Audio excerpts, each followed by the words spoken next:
бір күні бір әлім адам кең далада жалғыз келе жатыпты.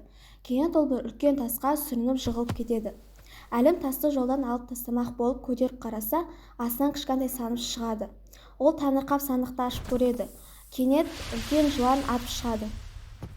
Мен сені шағамын. Мен сені қараңғы сандықтан босатып шығардым ғой. Жақсылыққа жамандық жасағаның дұрыс па? Иә, жақсылыққа жамандық. Жүр, онда біреуден төрелік сұрайық. Түйежан-ау, сенің төрелігің керек болып тұр. Мен мына жыланды сандықтан алып шықтым. Ал, ол мені шағып өлтірмекші. Жақсылыққа жамандық па?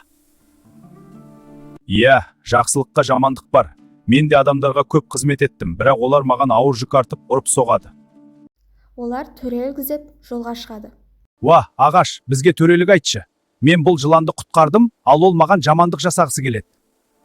Иә, жақсылыққа жамандық. Адамдар менің жемістерімді жейді, бірақ мені аямай бұтақтарымды сындырады.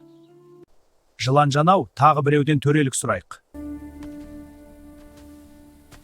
Әй, ит, тыңдашы мені. Мен мына жыланды сандықтан шығардым, өлімнен құтқардым. Ал енді ол жақсылығымды ұмытып, мені шағып өлтірмек болып отыр. Айтшы, бұл әділдік пе? Иә, жақсылыққа жамандық. Мен иеме өмір бойы қызмет еттім, ал қартайған кезде ол мені қуып жіберді. Көрдің бе, бәрі де жақсылыққа жамандық бар екенін айтты. Енді мен сені шағамын. Тоқта, соңғы рет тағы біреуден төрелік сұрайық. Төрелік тағы саған тисе, шаға бер. Мен мына жыланды бір кезде өлімнен құтқарып едім. Ал енді ол жақсылығымды ұмытты. Мені шағып өлтірмек болып отыр.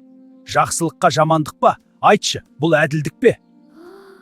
Әй, ата, бекер сөйлейсің ғой. Мына қолыңдағы кішкентай сандыққа мына үлкен жылан қалай сияды? Онда қараңдар, мен дәл осы сандықтың ішінде осылай жатқан едім.